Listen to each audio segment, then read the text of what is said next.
Assalamualaikum warahmatullahi wabarakatuh. Perkenalkan, nama saya Muhammad Jaji Frajudi dari Business Management. Di sini saya akan menjelaskan tentang um, financial summary, profit and loss, balance sheet, rasio, dan analysis dari PT Charon Pokpan Indonesia Tbk. Oke, dari financial summary-nya itu saya bagi jadi 3, yaitu income statement, balance sheet, sama cash flow.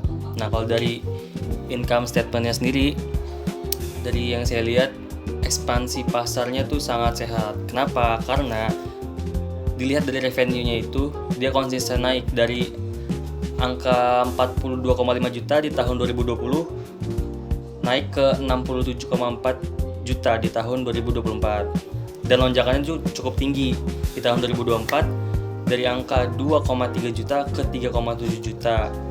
Itu disebabkan adanya efisiensi biaya. 2 dari balance sheet.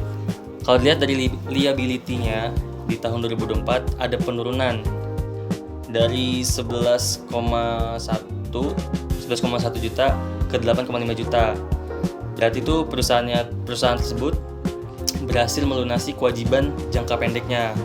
Lalu ada di cash flow. Jadi PT Pokpan ini pada tahun 2024 dia mencapai ke titik tertinggi dalam 5 tahun terakhir, yaitu ada di angka 4,3 juta.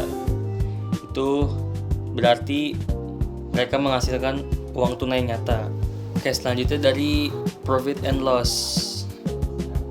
Dari yang data yang dilihat dan saya katakan sebelumnya, pendapatan mereka itu meningkat dari 42,5 juta di tahun 2020 menjadi 67,4 juta di tahun 2024. Walaupun pendapatannya naik, tapi di gross profitnya tuh sama EBIT-nya dia mengalami penurunan yang lumayan signifikan.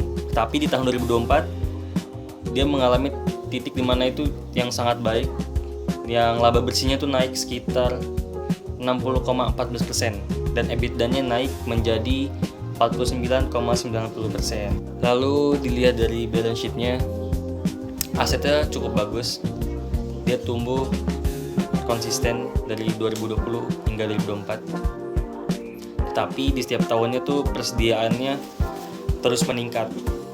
Itu harus diwaspadai sedikit karena takutnya menjadi penumpukan barang di gudang. Jika dilihat dari historis, peningkatan retain earning-nya cukup besar. Berarti menandakan bahwa perusahaan ini tuh profitable, yang dimana tuh retained earning-nya tuh 30,13 miliar pada tahun 2024. Lanjut di rasio. Rasio itu ada dibagi dua jadi likuiditas dan profitabilitas. Dari rasio likuiditas dilihat perusahaan berhasil keluar dari tekanan likuiditas dengan posisi keuangan yang sangat amat bagus gitu.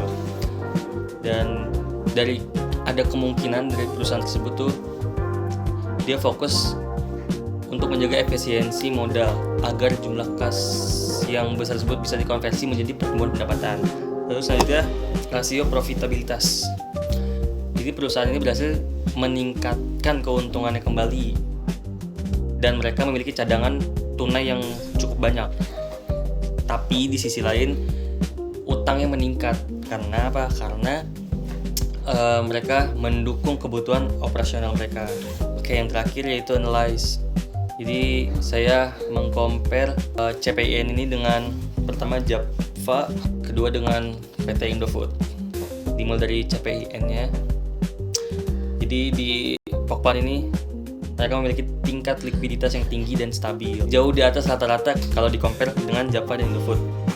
Dan di data pun CPIN ini mereka menurut data itu ekspansi besar-besaran di tahun 2024 dengan pertumbuhan ekuitasnya sampai 43,45%.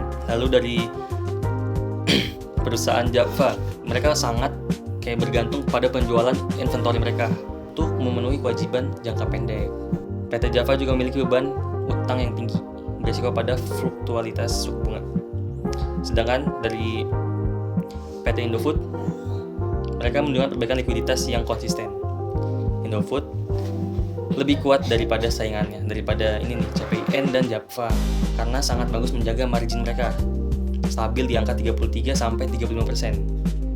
Indofood menunjukkan pertumbuhan aset paling stabil jika di compare dengan CPIN dan Java.